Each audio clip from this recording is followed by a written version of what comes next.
হজের 10 দিনের ফজিলত আমাদের সবাইকে মনে করে দেওয়া লাগবে, ঠিক আছে? অনলাইন অফলাইনে সবাই প্রচার করবেন। এই 10 দিন নেক আমলের জন্য একটা উৎসবের উপহার আল্লাহর পক্ষ থেকে। এই 10টা দিন যেন আমরা আল্লাহর পক্ষ থেকে এই উপহারকে কাজে লাগাই, বেশি বেশি নেক আমল করি, পরকালকে গুছিয়ে নেই।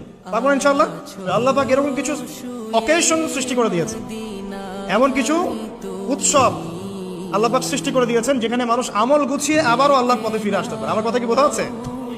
ঠিক এরকমই একটা উৎসব হচ্ছে, একটা অকেশন হচ্ছে আমলের উৎসব, সেটা হলো এই জিলহজ মাসের প্রথম 10 দিন। এই জিলহজ মাসের প্রথম 10 দিন সম্পর্কে আল্লাহ পাক সূরা ফজরের মধ্যে শপথ করেছেন, ওয়াল ফাজরি, ফজরের কসম, ওয়া লায়ালিন আশর, এবং এই 10 রাতের কসম। এই 10 রাত বলতে এখানে জিলহজ মাসের এই 10 দিন এবং 10 রাতকে বোঝানো হয়। এর ফজিলত সম্পর্কে নবী সাল্লাল্লাহু আলাইহি ওয়াসাল্লাম একটা হাদিসে বলছেন, সহিহ বুখারী হাদিস, আনাস রাদিয়াল্লাহু আনহু, ইবনে আব্বাস রাদিয়াল্লাহু আনহুমা